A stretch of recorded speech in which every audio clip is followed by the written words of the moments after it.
Triple gold for cyclist Elise Andrews with a gold in the Keirin this morning, bringing her total medal haul to 4. She joins a select group of Kiwis to win 3 golds at a single Commonwealth Games, a fact she wasn't even aware of initially. Oh my gosh. Wow. No, it's amazing. It's really overwhelming, but just the best. Thank you. And even more amazing, she had COVID not long before the Games started. It wasn't ideal, obviously. Tested positive 2.5 weeks ago, I think. And so it was, quite hard knowing that we had this really big competition coming up and I wanted to be my best for it. And so I had a lot of rest. I wasn't completely overly ill, but it wasn't amazing either. And so I'm, so happy that I overcame that. And that maybe the rest was like a good thing for my body, and I could come into racing and smash it. Aaron Gate also made it 3 golds for him after a dominant performance this morning in the 40k points race.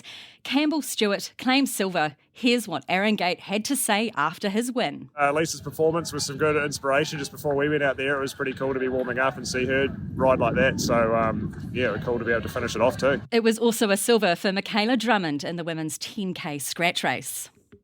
Stuff reporter Rob Van Royen is at the velodrome in London. Massive mission for you to get there today, Rob, but exciting scenes this morning. Elise Andrews, what a legend.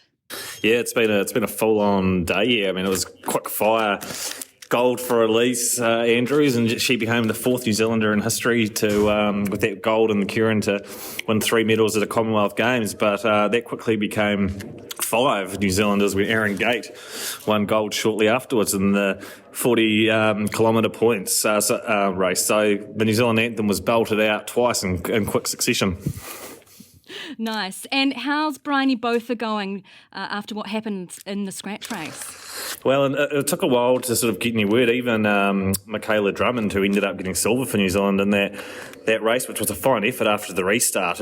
Essentially, it was a 5 kilometre race. And afterwards, she was looking for word on her teammate. And last word was that she was fine. It didn't seem like anything serious. So, it was a pretty horrific crash for those watching. Yeah, absolutely. I mean, to be fair, not quite on the scale as that one yesterday, but it was still pretty nasty. Absolutely. Yeah, yesterday's crash was incredible. Watching, the cyclist fly into the crowd and then be taken off to hospital in the back of an ambulance. Yeah, I'm sure people have seen the photos. The photos are probably more impressive than the video. I mean, if you look at the photos, you see, parents holding their young children and just the horror on their faces. These cycles are coming over. So what else is there to come for cycling?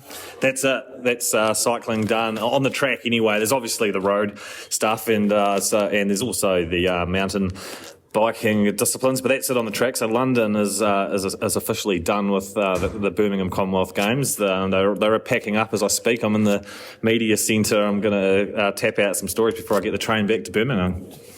3-hour train ride.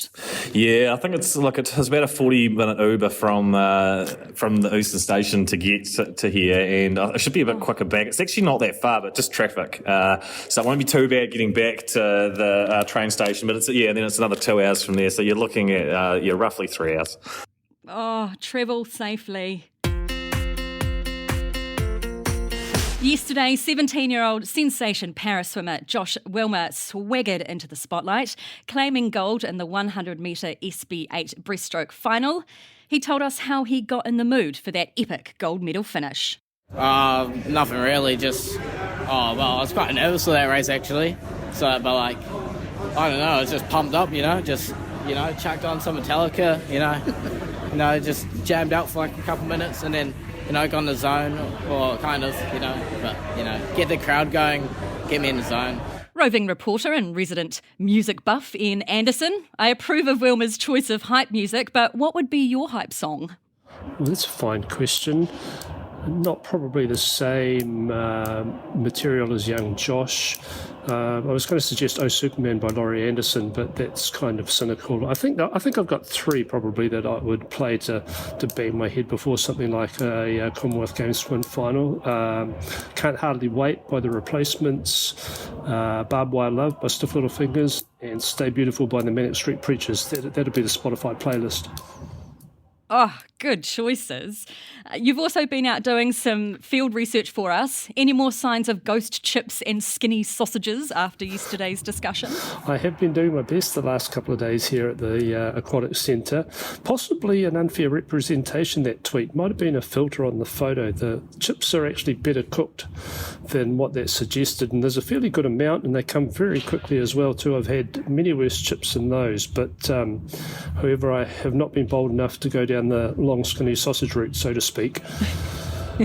I did see a young boy drop his sausage on the concrete yesterday and then steadfastly refused Mum's promotion of the 3-second rule, and Dad sort of trooped off to join the snaking queue with the look on his face which hinted he was pondering his life choices.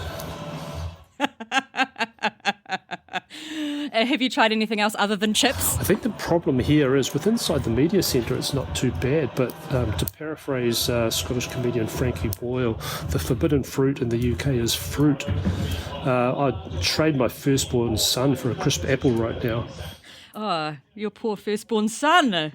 And any more problems with transport? No, it's been reasonably smooth. There was apparently a 2-hour meeting early on after a couple of days on the transport problems with the buses, and fairly smooth sailing since then, although today the media transport bus out to the Aquatic Centre did take a slightly different route and went to another stop, which was similar to the area that we went to on the first day of the triathlon, and I had flashbacks like a Vietnam veteran sitting there waiting for that to move.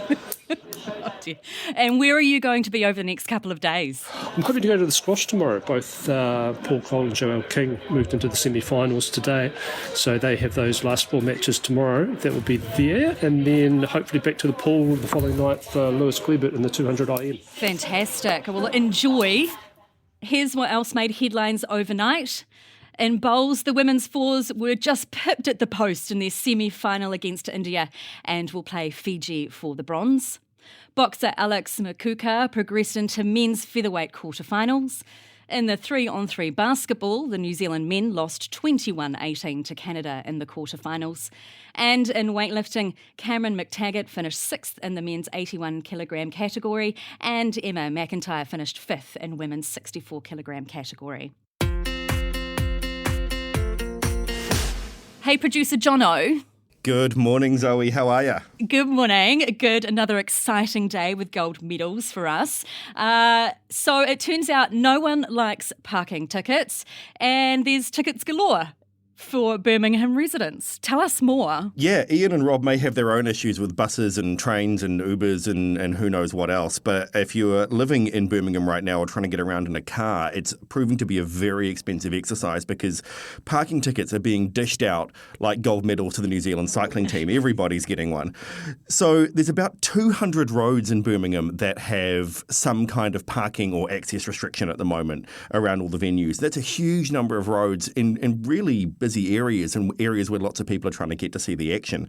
And particularly around the University of Birmingham, which is where the hockey and the squash are being held. Lots and lots of parking tickets have been dished out to people who are parked on streets around that area.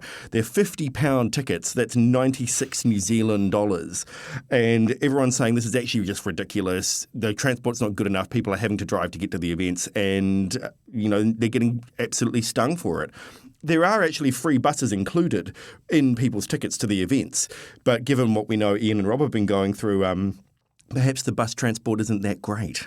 Oh, no. That's quite a whack for a parking ticket. My goodness. Yeah, $100. I was like, that's a hard no from me. Definitely a hard no from me too. Thanks, Jono. And that's the podium from day 4 of the Birmingham 2022 Commonwealth Games. On behalf of Rob Van Royen and Ian Anderson in Birmingham, producer Jono Williams and audio editor Sam Scannell, I'm Zoë George. Join us tomorrow for athletics, swimming, netball, weightlifting, cricket, judo, bowls, squash and gymnastics. Remember, you can find all the latest games action online at stuff.co.nz. And if you liked this podcast, check out more fabulous Stuff podcasts at stuff.co.nz/podcasts or wherever you get your podcasts from. Ngā mihi, go well.